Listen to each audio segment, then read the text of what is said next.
Carolyn, you've just concluded one of the biggest fundraisings of the year for Tech Coast Angels.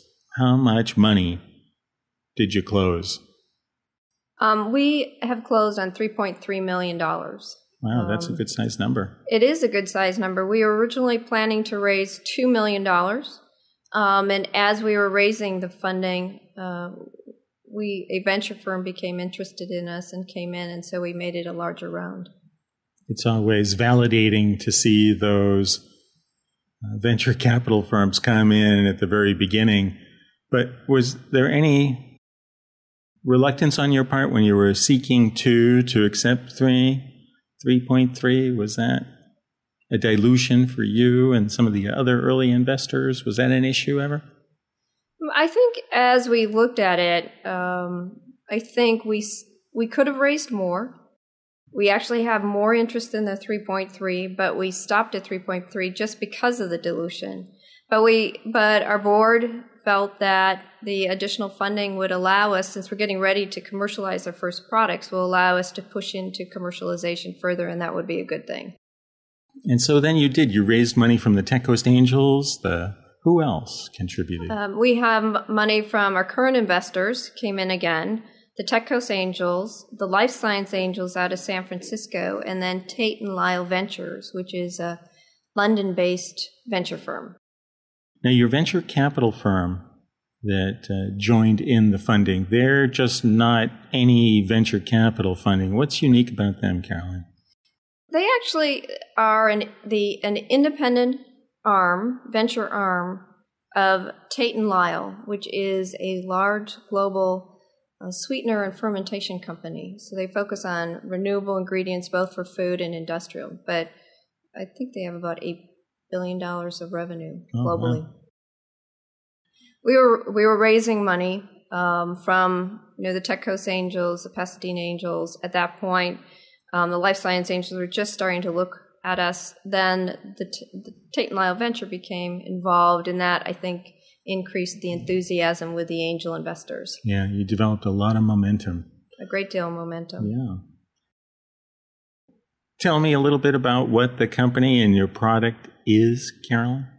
Our company focuses on a class of natural products called sesquiterpenes. Sesquiterpenes occur in natures, primarily in plants and in microorganisms. And they actually are very interesting compounds. They play a number of interesting roles. So they're flavors, they're fragrances like menthol, they're insect repellents and attractants like citronella, they're antiviral, they're antifungal. Taxol, the billion-dollar chemotherapy agent, is a terpene.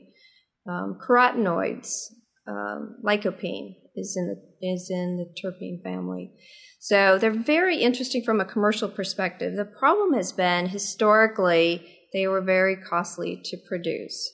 They are complex cyclic molecules, and you either had to extract them from the natural plant, which, since it occurs in like a very small quantity, is expensive, or alternatively, you could try to synthesize them, but that's a long process with very poor yields, and that was expensive. So our company has technology that uses a biological system, a yeast-based system, to produce these compounds, and so it allows us to bring them to market at a cost where we can actually commercialize them.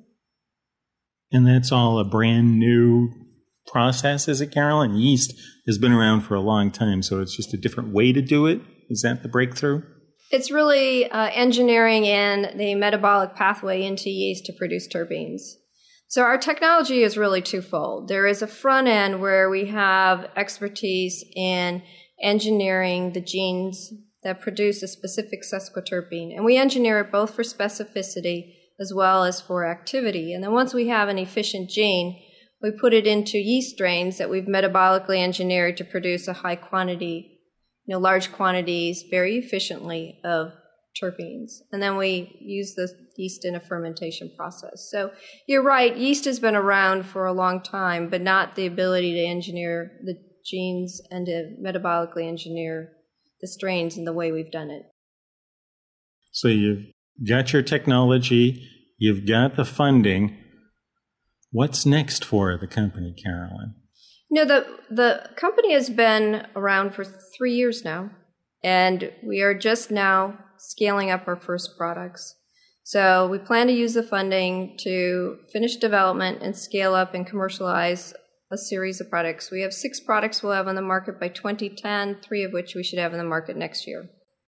And what are those products? Do you have a clue what they're going to be or what they're going to look like or smell like?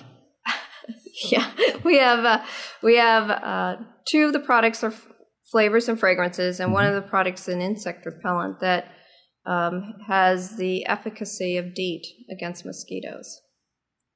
So how about you, Carolyn? Is this your first entrepreneurial experience, or have you been starting businesses? This is my 4th biotech business, but it's my first startup. First 3 I built for larger companies. I built one in the field of specialty oils for Cargill, and then I built 2 business opportunities for Dow Chemical. And how similar were those experiences to what you see with Allylix?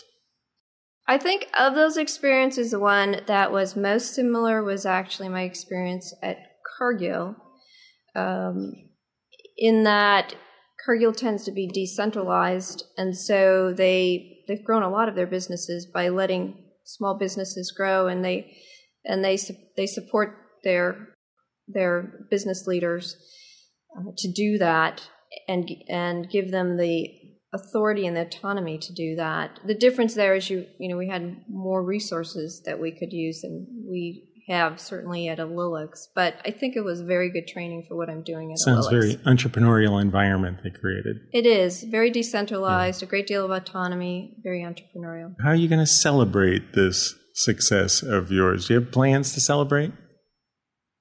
No. No? Going right to work? We went to work. I told a friend we went from fundraising to execution overnight. So now that we have the funding, we have a great deal of work to do, so we're working very hard. Not even a little celebration? Maybe a little. Oh, good. Go ahead. What were your thoughts there, Carolyn? Well, you had asked why the process took as long as it did. I think part of it is our first products are flavors and fragrances.